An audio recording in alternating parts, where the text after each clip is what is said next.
Trying to. Alright. Welcome back to Redneck World Reviews, where we're going to be doing a top 10 list of people who we thought should be the WWE champion. And we got Okami Chico here. He's going to be working with us on a collab here and starting this off. We got Shinsuke Nakamura. And that is our number 10 pick. Yep. So, I'm going to say in NXT, I thought they did a really good job of building up Shinsuke. He was pretty well undefeated for the most part when he first started out in NXT. And then even when he came to the main roster, I felt like he was pretty much destined to pick up the World Championship, because not only did he win the Royal Rumble, but he just, he had the clear fan base behind him. He's got this kind of eccentric air about him that really adds a lot of personality to his character. And also he's got that strong style wrestling that's just kind of on a different level, because it's like when you get hit hard. You know what I mean? Yeah, I kind of feel the same way. I feel like the way they showcased him, the way he came out, he was brought in as like one of the most like dominating, personalities. I mean, he had the look, he had the style, and it was something that the American audiences weren't really used to. And then when he came in, and I was like, all right. And then he has like one of the most coolest entrance musics of probably one of the wrestlers I've ever seen. Oh yeah. Just gets you from the moment it comes out. So yeah, that's one of the reasons why he's my pick. Yeah, that really, the entrance music really hypes him up to another level also. But all right, here's our number 9 pick. We have Mr. Wade Barrett. Now, Wade Barrett, I feel like he should have won the WWE Championship back when the Nexus was so big, and before John Cena buried everybody, because Wade Barrett had fantastic microphone skills. Like, he was kind of on another level from the rest of the Nexus, in my opinion. And not only that, he was good in the ring, and he was a massive dude on top of that. He actually got really over with the Bad News Barrett gimmick, and they never capitalized on that either. But one of the only negative things I could say is, and this isn't his fault, it's the WWE's, because John Cena buried him and the entire Nexus. That's not Wade Barrett's fault. Now, the finishing maneuver, I don't feel like he ever really had a good finishing move, and I feel like that's really the only negative against him. Now, whether that was his doing or the WWE's choice, I don't know. But either way, the guy definitely should have been the WWE champion at some point. Yeah, I totally agree on that point. I feel like that, to me, the needle in his coffin, I feel like with the fans and with WWE, was the whole John Cena squashing. Because I feel like once your momentum gets killed, it's kind of hard to get back into good graces. I mean, for believability's sake, I mean, look at, Bray Wyatt. I mean, he had a great character, great promos, and then lost every challenge he faced, to the point to where it was like, yeah, he ain't going to win. I mean, no one took him seriously. And I feel like after John Cena basically just threw the entire, Nexus out of the ring like they was, sacks of potatoes, no one wanted to see him anymore because they no longer was a legitimate threat. Yeah. All right. Next, we have Bobby Lashley coming in for the number 7 slot. He's somebody I feel like the WWE just doesn't know what to do with.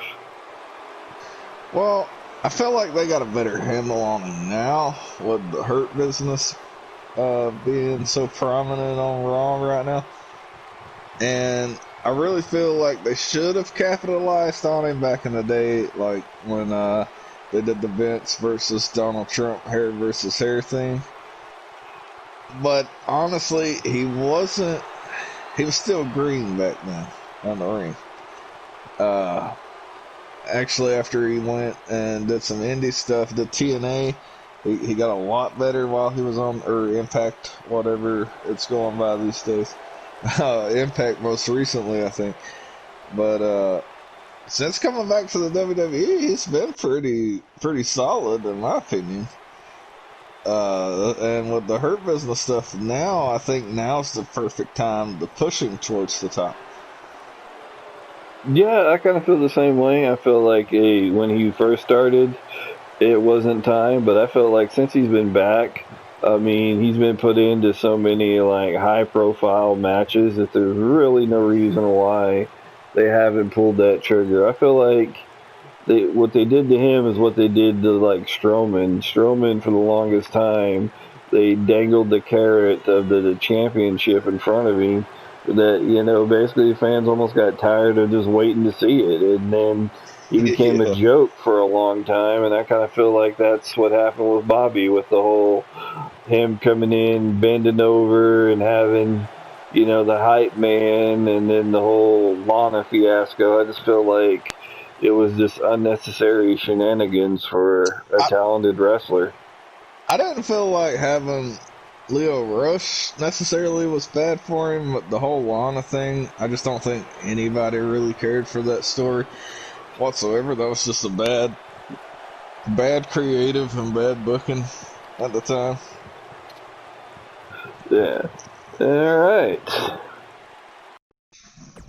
All right, and here for our number 7 spot, we have a old school classic, Jerry the King Lawler.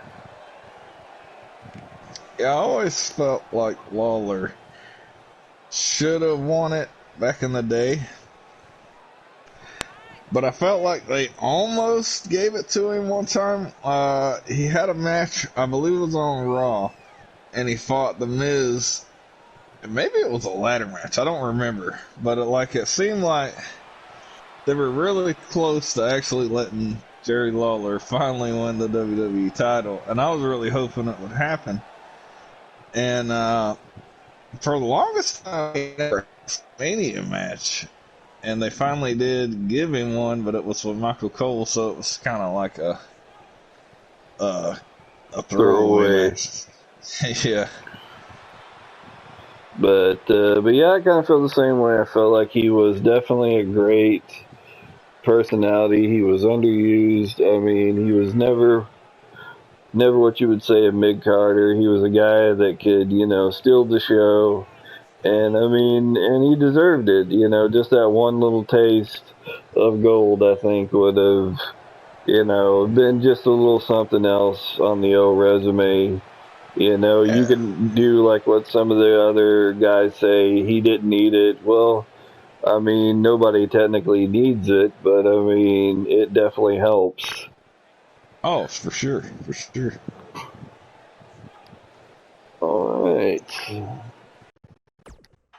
All right, here is our number 6 pick, and it's going to be a great one if I say that.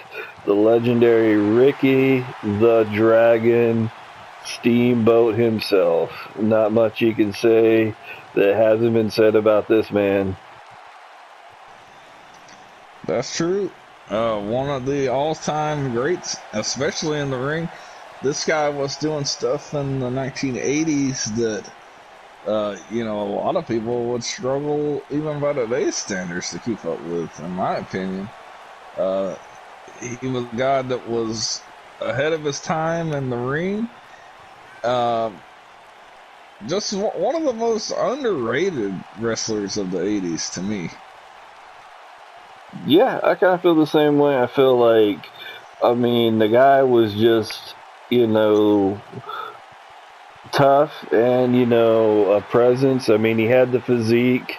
You know, he had that physique that had he came out like in the 90s, I mean, he definitely would have been, you know, a cruiserweight or a light heavyweight like a Shawn Michaels. But, I mean, the guy was just like insane. I mean, there was a point where him and Jake the Snake were wrestling, and it was doing a DDT on the concrete, and Jake didn't want to do it, and Ricky said, do it anyway, and ended up giving him a concussion, and no hard feelings about it, just how, you know, dedicated to the biz.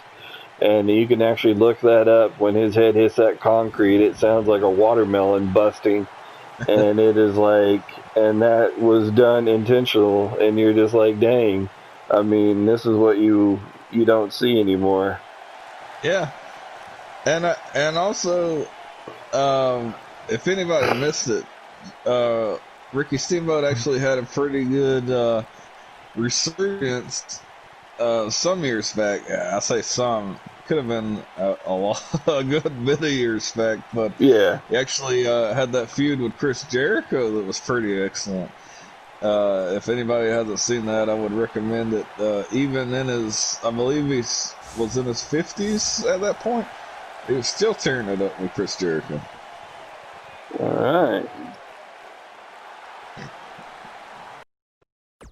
All right. Here comes one of my personal favorite picks. And just because growing up as a kid, he was one of my all-time personal wrestling heroes, and I even actually got to see him wrestle. I didn't get to see him wrestle, but I did get to see him in the ring. And that is Sting, the Stinger himself.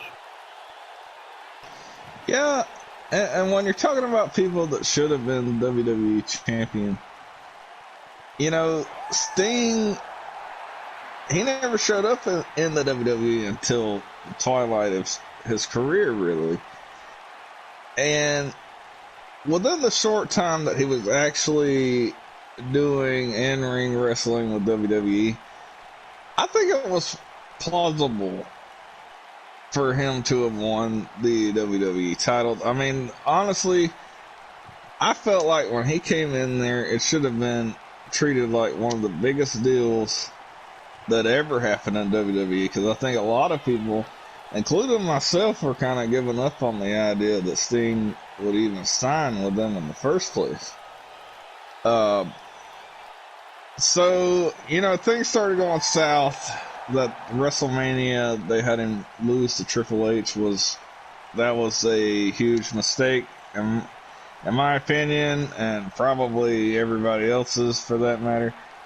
Because why would you bring such a high-profile guy in and have him lose to Triple H right off the bat? It's just like that WWE mentality of we gotta crush and bury every last remnant of WCW, pretty much. And then you had the big injury with Seth Rollins, which, I mean, you can blame Seth Rollins, but I wouldn't really put the blame on him necessarily. I mean, stuff happens, right? But yeah, I think they should have booked him stronger coming in, and they should have pushed him straight for the title coming in. I agree with most of the stuff you said, but I am going to blame Seth Rollins on this one because Seth Rollins had injured multiple people, and that is a move that they are actually banning because it is such a dangerous move. I don't really can't say for certain that it was Seth Rollins. I'm going to say it's the move that did it. So I think that the buckle bomb is just an unprotected move, and it should never have been used, especially on a 50-something-year-old man. I mean, they should have definitely rethought about their plan on that one. But also, too, I mean, what was the whole purpose of signing a legend just to squash him in 2 matches? I mean, it was just a waste of fans' dreams. I mean, there were so many legends you could have had him go against. I mean, imagine, Austin versus Sting. Anybody. They could have did, if they would have did The Undertaker versus Sting, which was what the fans would have wanted. Yeah, that was the dream match. It would have been probably one of the biggest, pay-per-views of all time. I mean, think about it. If they would have did that, if you're going to squash them like that. Squash them in the WrestleMania, with The Undertaker, add him to the streak, All right. Something like that, add him. Heck, I would have even liked to have seen him go against Brock Lesnar, just something, But I'm just saying, it was just such a waste to have a legend and just to throw him away like that. Right. All right, and coming in at the number 4 is another one of my all-time favorite legends, is Mr. Scott Hall, Razor Ramon himself. Yeah. And really at the height of his popularity being Razor Ramon, and back then the WWF, they really should have pushed him to the moon at that point. Why? I mean, they kind of have somewhat of a push going on, being the Intercontinental champ, or the whole Intercontinental champion battle with Shawn Michaels, the big epic ladder match that everybody remembers. After that, before signing with WCW, that's when they should have pushed Razor to the moon, but it never happened. And even going into WCW, where he was just simply known as Scott Hall, he never really got that world title push then. And this is a massive dude, and a lot of people probably never realize how big he is because he's always been paired with Kevin Nash. And Kevin Nash is so tall. But Scott Hall's a big dude, and great in-ring wrestler. Great on the microphone, and it's just a shame that he never won a world championship. Yeah, I agree with you. I mean, I feel like, they had such like you mentioned with the ladder match, him and Shawn Michaels put the ladder match on the books. I mean, before that, ladder matches were just gimmicks. They were just hokey, but they showed what you could do with such, a cheesy gimmick. I mean, think about it. I mean, for the most of the match, people were supposed to believe this guy can't climb 3 rungs on a ladder. I mean, and it's just like, they took the mysticism and made you believe that these guys truly wanted to kill each other for this title. And I mean, just taking that, and then they had so many epic bouts for the Intercontinental Championship. Imagine would have been like the Scene versus a Bret Hart for the world title, or a Hogan for the world title for that, in his prime would have been great.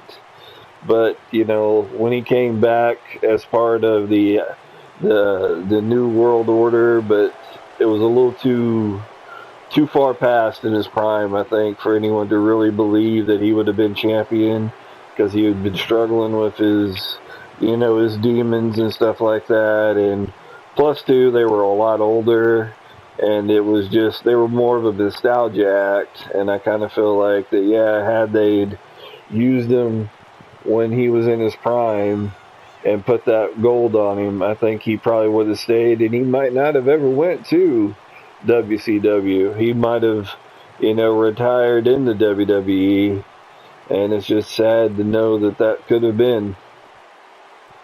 Yep.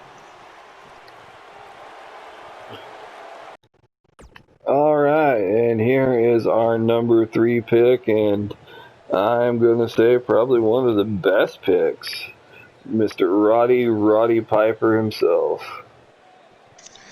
Yeah, I mean, Piper's one of the quintessential 80s wrestlers, right?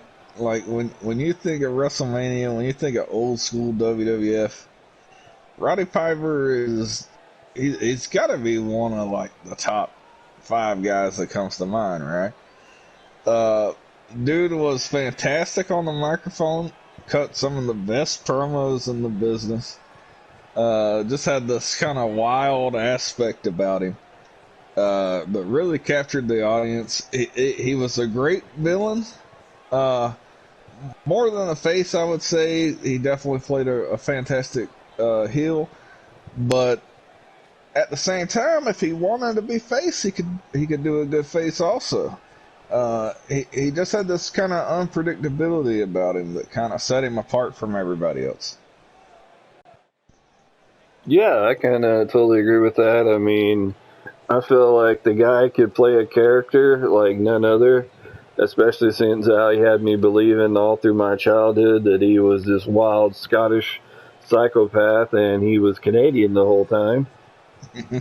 And I mean, just the overall, I mean, he was known for his, crazy antics. I mean, the guy fought Mr. T, and boxed him and then got chased by the cops. I mean, the guy was literally, the original Stone Cold Steve Austin of the day.